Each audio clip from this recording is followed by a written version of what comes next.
Okay, I wanted to go over a few things with you today on questions that people have sent to us quite a bit on what happens if you've got a criminal issue or civil issue and you're thinking about trying to apply for citizenship in St. Kitts or Nevis, not just St. Kitts and Nevis, but the other fast track programs too. This comes up a lot. I'll give you an example. We just had our first guy in, gosh, it's been 12 years that got turned down. And he had kind of a special or different situation. We really didn't know till we actually sent it through whether it would get through or not. And it was such a long time ago. But this guy actually got a complete pardon. You know, when you get a pardon, it pretty much it's as if you never did anything to begin with. You didn't commit the criminal act. But St. Kitts actually turned this guy down. We've actually sent it through appeal to try to get him through. But this is the thing I'm telling you.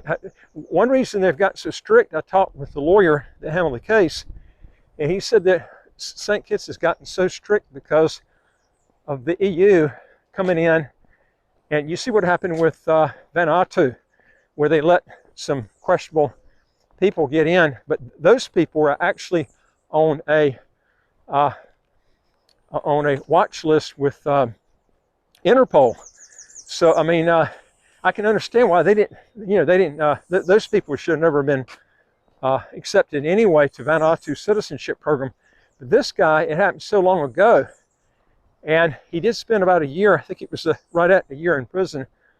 But he did get a complete pardon, which is supposed to erase everything off. But I'm just trying to give you an idea of how strict they've gotten here. In fact, recently I've had a few people that the IRS took their passports away from them. I don't want to touch them with a 10-foot pole. Yeah, once you've got your passport taken away from you with the IRS, they're telling you something in the U.S. They don't want you to leave the country, okay? And you're probably inches from getting some sort of prosecution against you. And the last thing I want is to bring you in and have, you know, somebody that's under investigation. For one thing, you're going to have to mention that on your citizenship paperwork. You don't, they can revoke your passport. And I certainly don't want to take the chance. I would definitely spell it out to the government, but I wouldn't even bring you in because I know that you would be turned down by the citizenship department. I can flat out tell you that 100%. So if you've got that type of situation, you're better off working that out because evidently you've either got a judgment more than likely against you, or you got close to a judgment coming against you, and we just don't want to mess with you at that point. And that's why I tell people, folks, it's foolish to wait. I see so many people walk to the edge of the cliff and they stand there until somebody pushes them off before they do anything. But when you're looking for these second passports, you've got to start. It's like insurance, man. You're going to have to buy it before the hurricane comes. If you're looking for hurricane insurance, you can't buy it when the hurricane is coming towards your house. You know, it's you have to plan this long time in advance. And so many people don't do that. They always wait to the last minute, and it won't do you any good then, because more than likely, because I'm going to tell you something, they've gotten a lot stricter now than they were, 10 years ago. And one of the reasons why they've gotten strict, not just because of the EU pressure and losing the Schengen countries, is what happened with Vanuatu, but several years back, back when we had the Labour Party was in government at that point, that's been many years back, what happened was we lost. St. Kitts used to have visa-free travel to Canada, and they lost it because there was some guy that there was an Iranian that he got some sort of government. I don't know the exact details because it's been so long ago, but he got some sort of unique passport from St. Kitts, and he got it pretty quick. I think he was from Iran, and St. Kitts lost their visa-free status to Canada, and there were a lot of locals that got really pissed off over that because, letting this guy get through, that was the primary reason I think they lost the visa-free travel. and they never have been able to get it back. They're still trying to get it back now, but they don't want that to happen again. They don't want to go through the same hassle and headaches they did with Canada, and then losing all the visa-free countries to the Schengen countries because maybe you got some sort of criminal background, and you want a second passport. To them, it's not worth it, and they don't want to take a chance on you. And that's why I'm telling you, these passports are getting harder and harder to get. The second passports are the ones that are the quick track, because the countries now don't want to take a chance. Even with this guy that got a pardon, they don't want to take a chance on him. And I mean, even Bill Clinton got a pardon, and what about you got Nixon?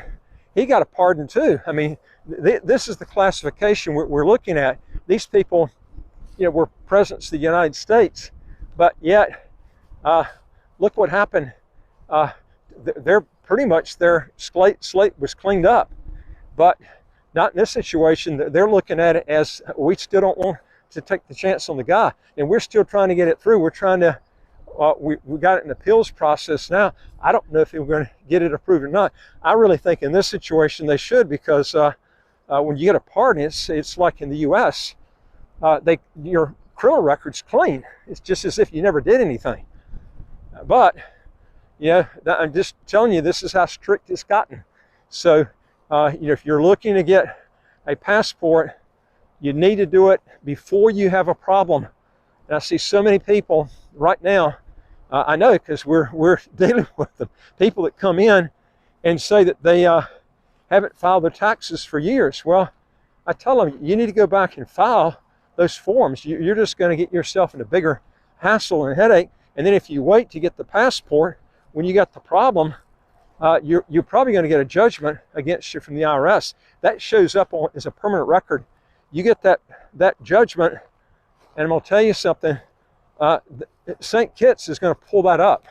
St. Kitts or Nevis, when you end up on these background checks, they're going to pull up that judgment, and if you've paid a bunch of money, you're going to lose that, okay? So don't wait until you start having a problem with the IRS. If you don't like the situation where you're at, pay the friggin' tax and get out, okay? And relinquish. That's the best way to do it, okay? Don't sit here and play on two sides of the coin and wait until someone finds out and catches you, and then you got the judgment. You're not filing your taxes or whatever. You need to be filing those every year, okay? You don't like the system, you got a choice. If you're in the state of New York and you don't like the high taxes there, you can go to Florida, but it's not going to make that much difference, because remember too, your state income tax that you're paying is actually deducted on your tax form. So it's you're still going to end up, you get a deduction on it, but you still end up paying a lot of income taxes, even when you go to Florida or even Texas for that matter.